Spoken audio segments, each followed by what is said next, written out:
আরে সামান্য একটা খেলোয়াড় মোহাম্মদ শামি ভারতবর্ষের ক্রিকেট দলে দুবাইয়ে খেলতে গেছে, রোজার দিন পানি খেয়েছে।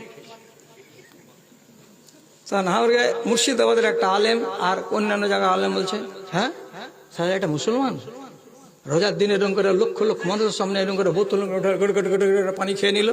লাগলো মোহাম্মদ শামির পিছনে, তো আর পোস্ট মটাম করে ছেড়ে দিল।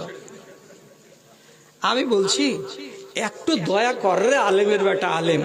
কি দয়া? মুসাফিরের উপরে রোজা আছে, হ্যাঁ না বলেন না? নাই। আমার মন, আমি রোজা রাখবো না, আল্লাহ ছাড় দিয়েছে আমাকে। তো কলকাতা থেকে দুবাই 2500 কিলোমিটার রাস্তা, এটা সফর না সফর নয়? তো সফরের হালাতেও খেলতে নেমেছে, এমনি তো ছাড় পাই যে আমি রোজা রাখবো না।